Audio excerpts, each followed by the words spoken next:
The following is a video presentation on the proper use of the RT3422 tapping tool. It is designed to make the operation of your RT3422 easy and efficient. The RT3422 is designed to perform pressurized taps using a saddle-mounted or welded nipple on steel, plastic, ductile, iron, and cast iron pipe. Warning: only use this tool to tap into lines that carry water, air, steam, or natural gas. Do not exceed recommended pressure rates. Before assembling or operating the RT3422, be sure to read the operator's manual. Safety instructions are located in the front of the manual. Read and understand all the safety and operating instructions before operating the RT3422. Read all warning labels on the tapping tool. For your convenience, it is divided into the following segments so you can quickly find what you need. Operating instructions, tapping into the main, maintenance, operating instructions. Before operating this tool, determine exactly what needs to be tapped into. Ensure that it is indeed the pipe that requires tapping. Consider not only the best route for the new line, but also the effect that any chips from the tapping operation could have on downstream equipment.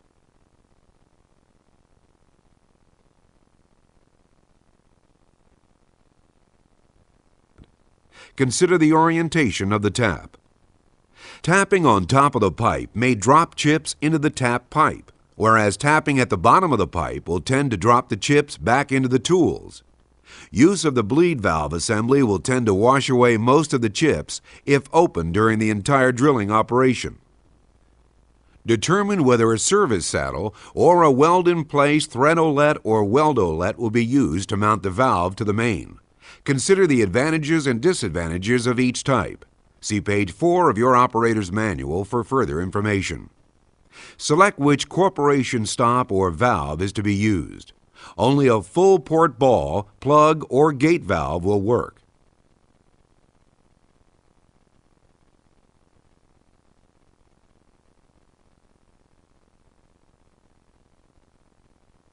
Check to be sure that the cutter will pass through the valve before mounting the valve and tool.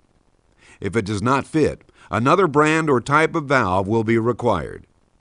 For this demonstration, the operator is tapping through a ball valve mounted on a thread-olet welded to steel pipe. To assemble the tool for use, select the correct valve adapter, pilot drill, extension, and saw adapter from the valve adapter selection chart in the operator's manual.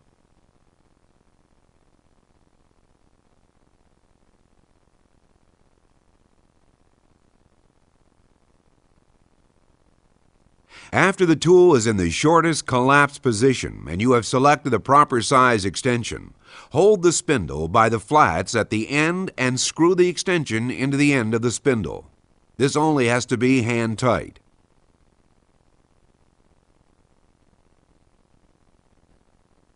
Inspect the Vidon O-ring seal in the valve adapter, replacing if damaged. Assemble the valve adapter onto the feed screw and hold the bronze feed screw by the flats. You will feel the adapter reach an abrupt stop as the feed screw bottoms out in the valve adapter.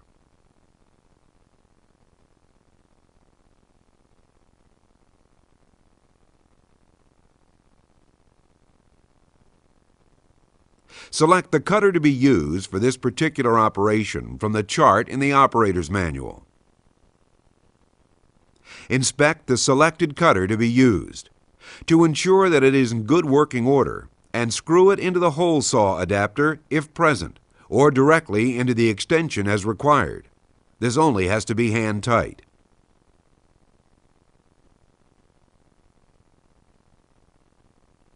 Inspect the selected pilot drill for this particular operation to ensure that it is in good working order. Pay particular attention to the coupon retaining device, as the coupon may not be retrieved if this device is damaged. Insert the correct pilot drill into either the hole saw adapter or directly into the cutter as required. Secure the pilot drill in place with the set screw positioned on the flat of the pilot and firmly tightened.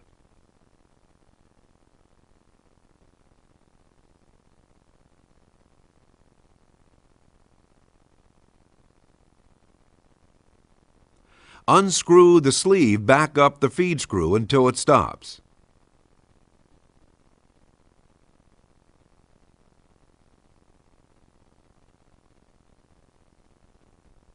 Tapping into the main. Apply sealant to the joint and tightly thread it into the thread outlet to assure a leak-proof assembly.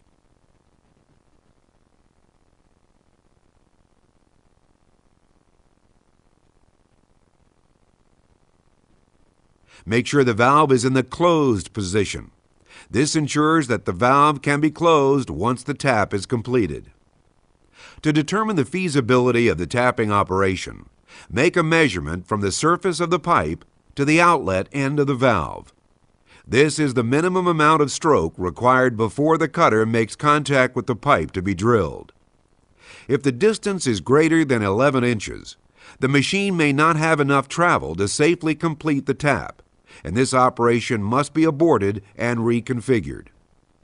Attach the fully assembled and fully extended tapping tool to the outlet thread of the valve by screwing on the valve adapter. Pipe sealant is recommended for NPT valve adapters. The valve adapter should be firmly tightened so as not to leak.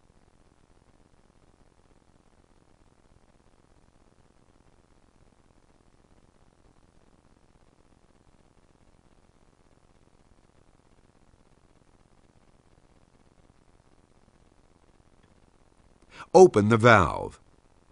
When the bleed-off valve is used, a hose may be connected to it to help direct the discharge. Warning: be sure no one is standing in line of the discharge from the bleed valve in the event of accidental opening of the valve. Turn the sleeve clockwise until the pilot drill comes into light contact with the main. Then, back the sleeve up one turn. Using the ratchet wrench or a power tool, rotate the drive shaft at the 11/16 inch hex while continually applying pressure by turning the sleeve. For this demonstration, we are using a low RPM right-angled drill. Warning: electric drills should not be used for natural gas applications. Use proper grounding and a GFI at all times. Do not apply too much pressure on the cutter and pipe with the feed screw. Light, even pressure applied with the feed will produce superior cutting characteristics and help extend cutter life. Warning: excessive feed may result in pilot drill and cutter damage or possible injury to the operator. Continue to drill through the main until no resistance is felt when advancing the feed. At this point, the pilot drill has penetrated the main. The valve and the tool are now filled with the media from the pipe. Advance the sleeve until the cutter comes into light contact with the main. Then back up the sleeve one turn. Resume turning the shaft and advance the cutter as before until the tap is finished. Stop immediately. Continuing past this point could possibly penetrate the far side of the pipe. Open the bleed valve to wash away chips and to confirm tap is successful, and close the valve. Remove the ratchet or power tool from the hex on the drive shaft. Turn the sleeve counterclockwise until all the threads of the feed screw are exposed and the sleeve comes to a halt. This action has fully retracted the cutter and the coupon. Close the valve. Should it be difficult to close the valve, open the bleed valve again, wash away as many remaining chips as possible. Ensure that the ball valve is closed before proceeding. Secure the valve to prevent it from disconnecting as the tool is unscrewed. Be prepared for the tool to suddenly come free, for it may spill out any media it contains. If the drill pipe was dry, be aware that the cutter may be hot. The new service may now be attached to the outlet end of the valve. To remove the coupon from the cutter, turn the sleeve clockwise until the cutter is exposed. Remove the pilot drill in order to make the coupon removal easier.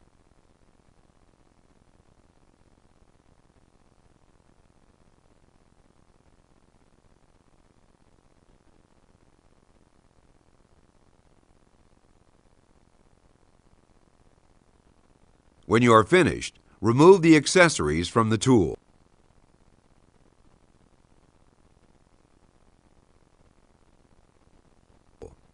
Turn the sleeve clockwise until the threads of the feed screw are hidden and the tool is fully collapsed. At this point, remove the shaft extension.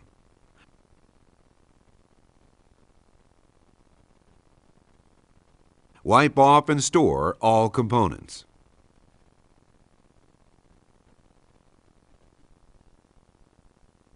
Maintenance. Cleaning and maintaining the RT3422 should only be conducted by a qualified service technician. To disassemble the tool, turn the sleeve clockwise until all the threads of the feed screw are hidden and the tool is fully collapsed. Place the tool horizontally on a table so the parts do not fall out. Locate and remove the set screw from the side of the red cap.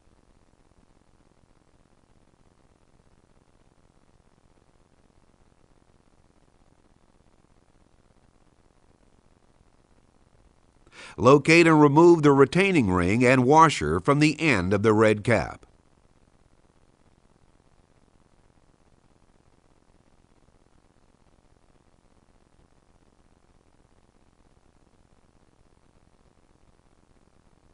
Unscrew and remove the red end cap. Note that any media that has escaped the seal will collect under the cap and may be spilled at this time. Do not remove the maintenance-free sealed bearing from the end cap unless bearing replacement is necessary. Loosen the two locking set screws and then unscrew and remove the seal cap.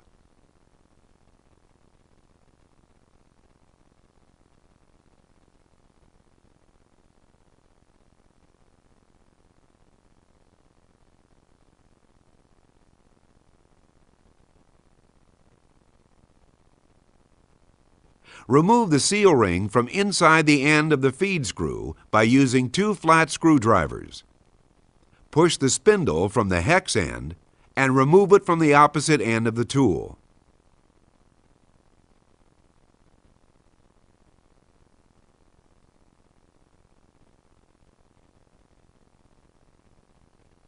Remove the two graphite seals. If the graphite seals are damaged or worn, discard them and replace with two new seals. Turn the sleeve counterclockwise until all the threads of the feed screw are exposed and the sleeve separates. This completes the disassembly of the tool.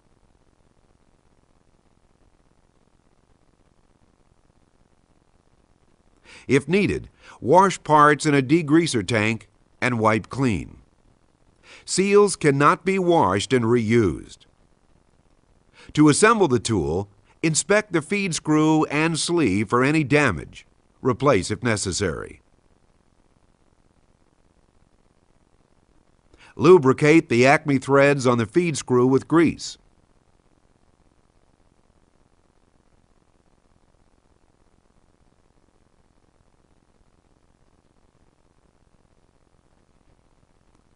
Turn the sleeve clockwise onto the feed screw until all the threads are hidden and the tool is fully collapsed. Place the tool horizontally on a table so that the parts do not fall out. Inspect the spindle for any damage and replace if necessary.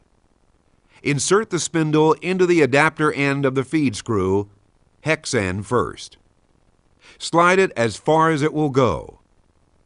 Use the original graphite seals if they are undamaged, otherwise replace them.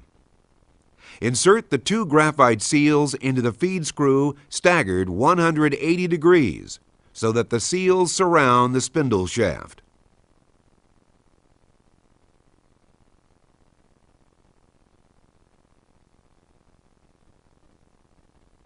Inspect the seal ring for any damage and replace if necessary. Replace the seal ring with the angle face in contact with the seals. Inspect the seal cap for any damage and replace if necessary. Screw the seal cap partially onto the feed screw.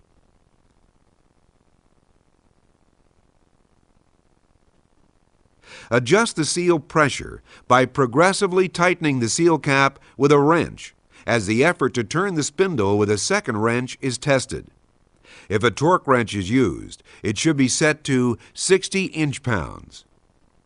When resistance to turning the spindle is felt, loosen the seal cap just far enough to reduce most resistance. Lock the seal cap in place with the 2 locking set screws.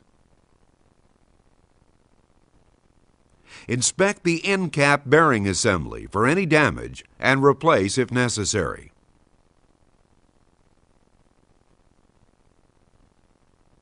Place the end cap bearing assembly on the protruding spindle shaft, followed by the washer, and secure in place with the retaining ring sharp side up.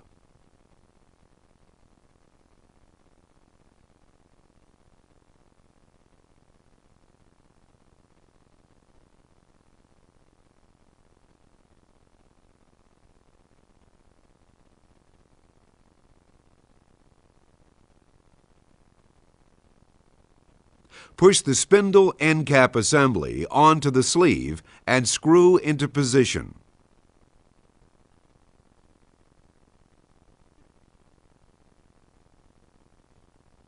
Secure it with the set screw.